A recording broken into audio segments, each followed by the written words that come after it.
Now, it's time for DJ Rocky's Secret Files.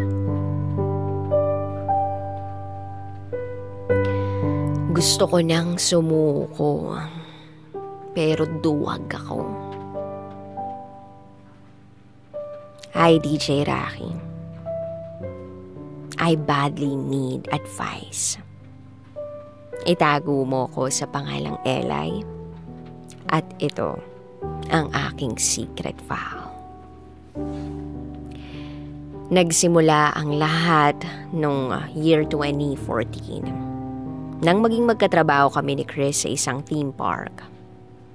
Hindi kami magkasundo nung una kasi nung nagkakilala kami, nayayabangan na ako sa kanya. At para bang ang gusto niya palagi ay mapansin siya ng tao. Lagi kami nagbabangayan pag nagde-deliver siya sa outlet namin ng stocks. Hanggang sa dumating ang isang araw na nagkasalubong kami sa cafeteria.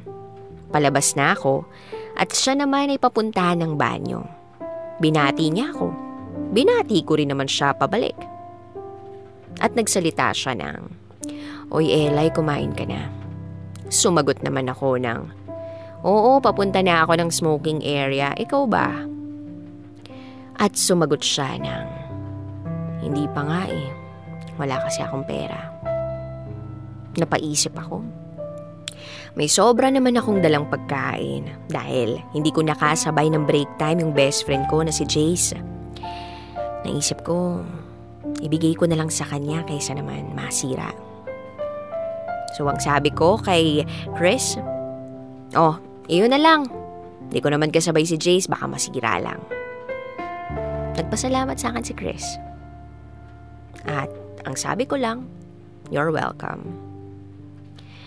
Simula nang mangyari yun, naging magkaibigan at naging malapit kami sa isa't isa. Pag nagkakataon na nagkakasabay yung break namin, sabay kaming kumakain at nagyoyosi. Minsan may mga pa-surprise siya sa akin na hindi ko naman binibigyan ng kahulugan. Kasi ang tingin ko naman, magkaibigan lang talaga kami. Pero one night, pagkatapos ng duty namin, nagkayayaan ng mga tropa ko na mag-inuman dahil rest day kinabukasan. Narinig yun ni Chris. Sumama siya. Hanggang sa matapos ang inuman, pinilit niya akong sumama sa bahay nila. Tumanggi ako pero sobrang kulit niya. Inisip ko nga nun, ay alam na. Pero nagulat ako nung pagdating namin sa kwarto niya. Wala siyang ginawa sa akin. As in, wala. Kinausap ko siya kahit nakakahiya dahil babae ako. Sabi ko, "Wala kang gagawin sa akin?" Sumagot naman siya ng, "Ano naman ang gagawin ko sa'yo?" Nag-isip ako kung sasabihin ko ba yung word na yun. Maya-maya pa nagsalita siya at ang sabi, "Hindi yun ang habol ko sa'yo. Gusto lang kitang dalhin dito sa bahay at ipakilala sa pamilya ko."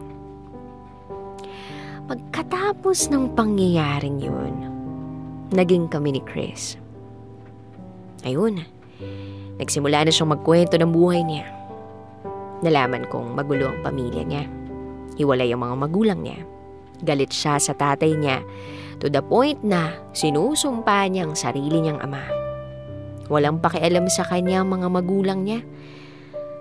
To the point na pumapasok siya ng trabaho nang walang kain at uuwi nang walang pagkain. Tapos yung sahod niya, kinukuha pa ng tita niya.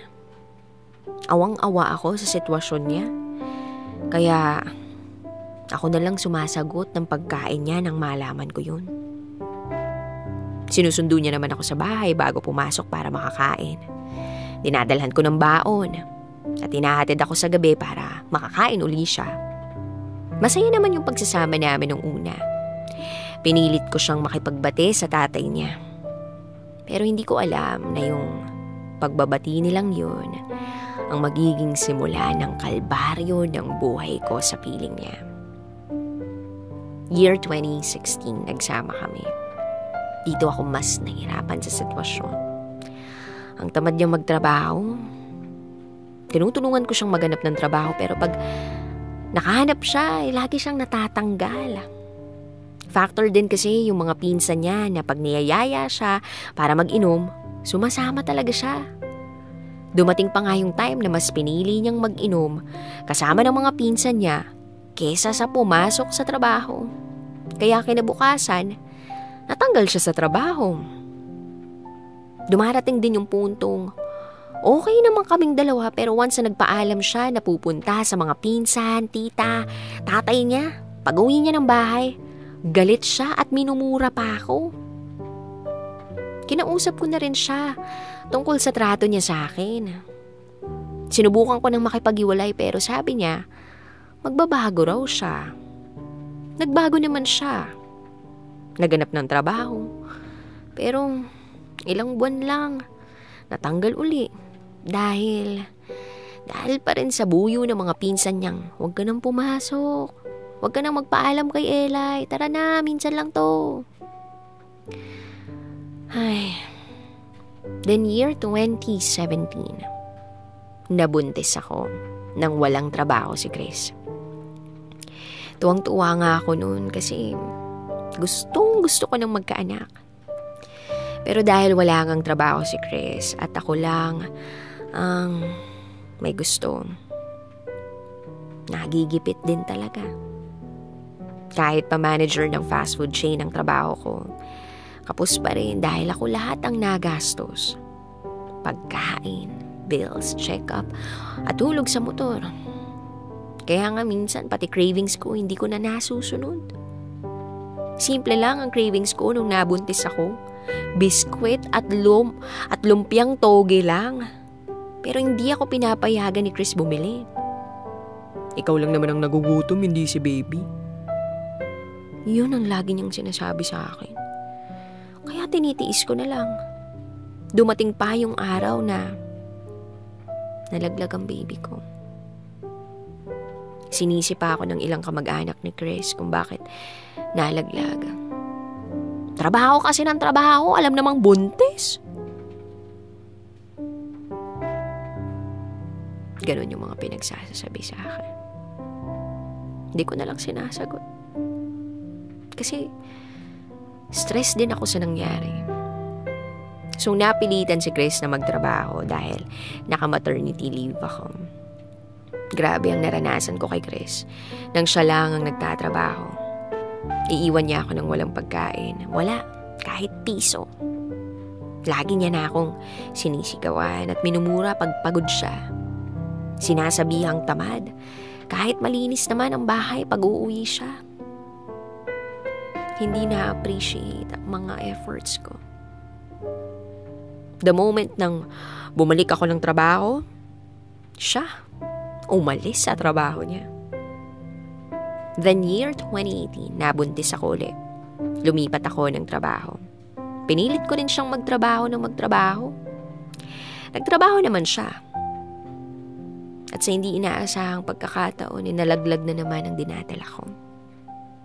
For the second time, naraspa ako. Wala kaming nakuhang tulong, ni singkong duling o kahit moral support sa pamilya ni Chris. Puro chismis lang ang bukang bibig nila. Hindi kami makakalabas ng ospital kung hindi dahil sa magulang ko ang nag-provide. Paglabas ko ng ospital, pinaglaba ako ni Chris. Oo, naglaba agad ako. At siya, naglaro lang ng mobile game. Gustong-gusto ko na siyang iwan. Pero kalahati ng puso ko, nag-aalala na baka mapariwara na naman siya. Then year 2019, may opportunity na dumating sa akin. Nag-resign ako sa current kong trabaho kasi merong magandang opportunity eh. At yun na nga yun. Tapos, etong si Chris, nag-resign din sa trabaho. Ang katwiran niya, malaki naman ang sahod mo dyan, kaya kaya tayong buhayin yan. Pero inaway ko siya, kaya naganap siya ng trabaho. Sa Laguna kami nakatira At sa Marikina pag weekdays at Manila naman pag weekend ang training ko. Nagpaalam ako sa kanya. Nasa staff house muna ako magstay. Kasi ang layo kung araw-araw akong babiyahe. May kaibigan din ako na mag-o-offer sa kanila muna ako para hindi ako mahirapan sa biyahe. Oo, in-offer yun ng kaibigan ko. Pero ayaw niya talaga akong payagan. Lagi niyang sinasabi, walang gigising sa akin. Pang-umaga ako. So wala akong magawa kundi mag-uwian. Struggle pag Friday kasi yun yung araw na sobrang traffic. Sobrang nalilate ako ng uwi. Imagine, 6 p.m. ang out ko sa Marikina. Almost 2 hours akong pipila sa sakayan ng bus. At yung traffic sa EDSA, almost 12 midnight na akong makakauwi. Tapos, raratratin ka pa sa text at mumurahin dahil hindi ka pa nakakauwi. Ay, same year, biglang sinugod ang tatay ko sa ospital. At na-ICU siya. Deadma lang si Chris. Nagpapahatid ako sa ospital pero inaway lang niya ako. Kaya tumakas ako para mapuntahan ang tatay ko. Sa awa naman ng Diyos, gumaling ang tatay ko. Then dumating yung araw ng birthday ni Papa. Nagsabi ako kay Chris, gabi pa lang na uuwi ako sa bahay dahil birthday ni Papa. Okay daw. Masaya kami ng umaga na yon. Naglaro pa kaming dalawa ng mobile games. Nagharutan pa kami at nagtawanan. Nang biglang tumawag ang pinsan ko at sinabing nandun na sila sa bahay. Nagmadali ako mag-ayos para pumunta na. Pero biglang nagbago ang mood ni Chris. Yung kaninang tawa ng tawa biglang sumimangot at pinagmumura na ako. Nag-away kami. Ramdam ko na ayaw niya akong pumunta sa bahay namin. Sa sobrang sama ng loob ko, binalot ko lahat ng gamit ko. Buo na ang loob ko, uuwi na ako sa amin. Naramdaman siguro niyang desidido na akong umalis. Kinausap niya ako at nangako siyang magbabago siya. Ako naman, si tanga, naniwala. Then December 2019, na-ospital na naman ang papa ko. Hanggang sa hindi na niya nakaya, nawalan na siya ng buhay. Hindi ako nakaramdam ng suporta mula kay Chris. Ni hindi man lang siya nakilamay. Mas pinili niya pang makipag-inuman sa mga tropa niya kaysa damayan ako. Pinilit ko siyang intindihin kasi sobrang bigat na ng dala ko. Ayoko muna mag-entertain ng ibang sama ng loob. Huling lamay, nakumbinsi ko siyang makilamay. Kasi hinahanap rin siya ng iba naming mga kamag-anak. Ayoko lang na may masabi silang hindi maganda. Pero ayun, nagkulong lang siya sa loob ng bahay at panay laro ng mobile game. Napapakiusapan kong lumabas pero mainit ang ulo. Ni hindi ko nga siya nakitang nagbigay ng galang sa mga kamag-anak ko. Pero pinalampas lang namin. Araw ng libing ni Papa. Sinusundutan niya ako ng init ng ulo. Si pinagsasalitaan ng mga hindi magaganda na para bang gusto niyang mag-away kami. Sabi ko, wag muna ngayon, utang na loob. Ibigay mo muna sa akin tong araw na to. Hindi siya nakita sa tabi ko para alalayan ako at damayan ako sa buong araw ng libing. Yung tipong mahihimatay na ako, kaiiyak pero wala siya.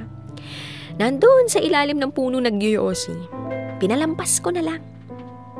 Pero nung nailibing na si Papa, ayan na, pag-uwi namin, inaway na niya ako. Nagtaklob na lang ako ng kumot at umiyak ng umiyak. Year 2020, nabuntis uli ako. Pero sobrang sela ng pagkakataon to. Kinailangan kong mag 2 weeks bed rest, kaya hindi ako nakapasok ng trabaho. Hanggang sa inabot na lang ako ng lockdown. 3 months ang tiyan ko, bigla akong dinugo. As in yung parang naagasan, sobrang dami. Na-confine ako ng 3 days. Wala kaming narinig sa pamilya niya. Nag-try kaming humingi ng tulong pero hindi talaga. Buong pagbubuntis ko, walang tulong ang dumating mula sa pamilya niya. Bagkus pinipilit pa nila, si Chris na iwan niya ako. Lagi nilang niyayayang mag-inom. Hindi pa nga raw tanggap ng tatay niya yung bata. Hindi nila naisip na naka-bedrest ako, total bedrest. Buti na lang yung kapatid ko pumunta ng bahay para alalayan ako sa buong bedrest ko. 37 weeks yung tiyan ko. Kinailangan ko manganak. Kasi 50-50 na yung baby ko sa tiyan. Mauubusan na ng tubig. Tumawag ako sa manager ni Chris, baka pwedeng pauwiin na. Dahil bilin sa akin ng OB, kailangan na akong ma-admit ASAP. 9:00 ng umaga, tinawagan ko si Chris para pauwiin. 11:00 na, wala pa rin siya. Buti na lang, natawagan ko yung kapatid ko, sinamahan niya ako sa ospital. 10 araw kami sa ospital ng anak ko. Dahil naniko pa si baby. Kapatid ko lang yung kasama ko sa ospital. Pero si Chris, 2 days nag-absent sa trabaho. Pero hindi pumunta ng ospital. Naggala lang sa bahay ng tatay niya at nakipag-inuman sa mga pinsan niya. Sabi niya pumapasok daw siya. Naniwala na lang ako dun. Pumunta lang siya sa ospital nung sinabi ko na kailangan niyang mag-asikaso ng birth certificate ng bata. Kung hindi malalagay sa apelyido niya. Ni hindi siya nagkusa. Para lang kumustahin ako o yung bata. Inaway ko muna bago pa mangumusta. Nung nakauwi na kami sa bahay, nag-leave siya sa trabaho para raw tulungan ako magbantay dahil CS nga ako. Pero magaling hindi ako tinulungan, naglalaro lang ng cellphone. Pag inuutusan ko, galit pa. Nakiusap ako sa kanya na matulog siya ng gabi. Huwag niya akong sabayan ng puyat dahil naglalaro lang naman siya. Para pag umaga pa, makaidlip man lang kahit 20 minutes. Pero hindi siya nakikinig. Minumura lang niya ako. Ending, pinapupunta ko yung kapatid ko para lang makapagpahinga ako. Natitiis ni Chris na hindi hawakan yung anak niya. Nagbubunga nga muna ako bago siya mapilitang hawakan yung bata. May mga panahon namang okay kami, masaya kami, pero once na pumunta siya sa mga kamag-anak niya, pag uwi niya siguradong away ako. Kahit wala naman akong ginagawa. Dumating din kami sa puntong hindi madalas iniiwan niya akong walang pera, walang pagkain. Walang pagkain, walang pera. Pag kinakausap ko siya, nagagalit siya sa akin. Hindi ko kinukuha ang sahod niya. Ang gusto ko lang naman, pag sahod niya, bilhan niya ng diaper at wipe si baby. Hindi ko pakikialaman yung sahod niya, hayaan ko siyang mag-budget. Pero ang ending mukhang hindi ako kasali sa budget na yun. Pinapadalan ako ng kapatid ko ng pera o pagkain kasi alam niya yung sitwasyon ko. Minsan naman, pahahatiran ako ng mama ko ng pagkain. Swerte si Chris sa pamilya ko. Kasi kahit alam nila na ganito yung nararanasan ko, inuunawa pa rin siya ng mga yun. DJ Rocky, pagod na ako sa ganitong sitwasyon. Pagod na akong murahin, awayin. At minsan naiisip ko na lang, ibitin yung sarili ko, magpakamatay. Magpakamatay kaya ako sa harap ni Chris. Magiging masaya kaya siya? Mararamdaman ko kaya na mahal niya ako? Buti na lang may anak ako na nagpapalakas ng loob ko. Sa puso ko, gusto kong umalis na sa sitwasyong to. Pero hindi ko magawa. Nahihiya ako sa mga magulang ko. Nahihiya ako sa sasabihin ng mga tao. Naaawa ako sa anak ko. Nalalaki siyang hindi kasama ang tatay. Naawa ako sa sarili ko kasi napakaduwag ko, napakarupok ko at napakatanga ko. Pag kinakausap ko siya sa sitwasyon namin, nagagalit lang siya. Ayaw din naman niyang makipag-iwalay. Pero pag galit siya, hinahamon niya ako ng hiwalayan. Pag umupa ang galit niya, ayun, binabawi niya at naglalambing. Sa tingin ko, hindi ako nadadala na ng lambing niya. Hindi ko na magawang halikan si Chris. Pag niyayakap at nilalambing niya ako sa gabi, lumalayo ako at sumisiksik kay baby. O kaya naman, pilit kong ginigising si baby para tigilan niya ako. Pag nilalambing niya ako, hindi na pagmamahal ang nararamdaman ko sa puso ko. Nasasaktan ako at naiiyak ako. Siguro dahil na lang sa bata kaya ako nag-i-stay. O tanga na lang talaga ako. Please, DJ Rocky, sa tingin mo, ano po bang magandang gawin? Sobrang pagod na ako. Dapat na ba akong sumuko? Maraming salamat. Muli ako si Eli. At ito, ang aking secret file. Always your number one SM radio station. Love Radio. Kabisyo, nakarelate ka ba sa secret file na binasa ko? Kung nakarelate ka, mag-subscribe ka na dito sa aming YouTube channel at pindutin mo na rin ang notification bell para updated ka sa mga susunod na episodes ng DJ Rocky Secret File.